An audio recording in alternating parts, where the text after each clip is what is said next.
nanti kita untuk dijalankan oleh mereka.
Maulana bersaudara datang menyapa rakyat segala, membawa pesan ajaran agama yang lurus untuk bersama dipeluk dan diyakini.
Kuliah rakyat tumi sakehumong saibat tinggi musuh pesan mulia payuham balin cara nyumbah Tuhan kuasa la ilaha illallah semata sumpah sikap rasa tampak mak bakal berubah cara tidak kutip.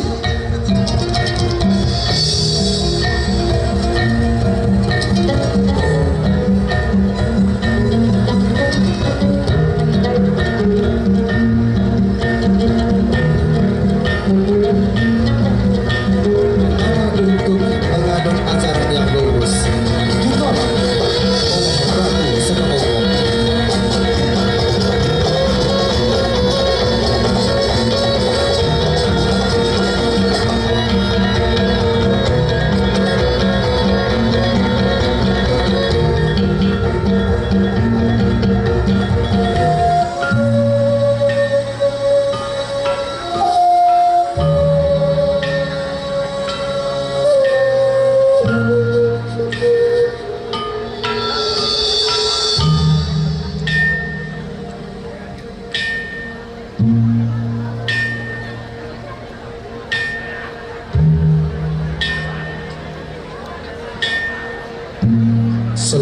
meminta permintaan kepada Melasa Kepampan.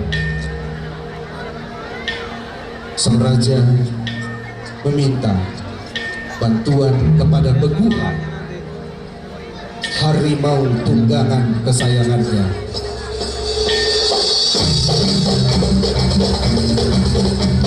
Harimau yang setia mendampingi dan mengikutsertakan segala kehendak raja sesuai apa yang dititahkan dan diperintahkan.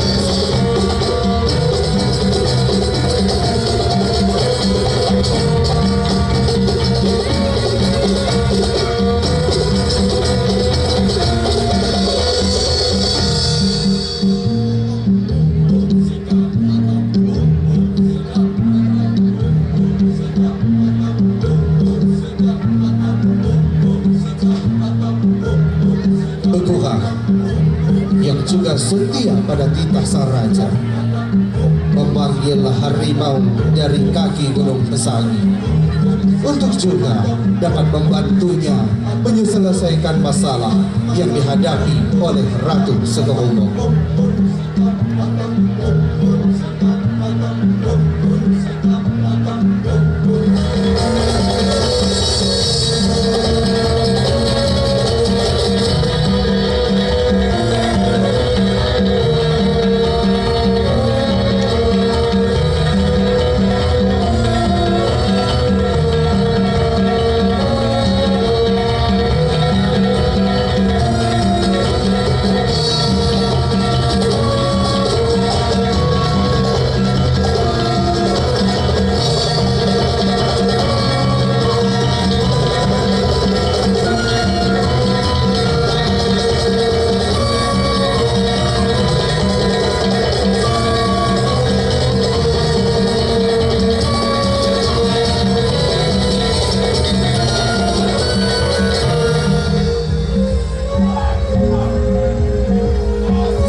Cerita ini kelak akan sampai di anak cucu, menjadi sebuah cerita dan menjadi sebuah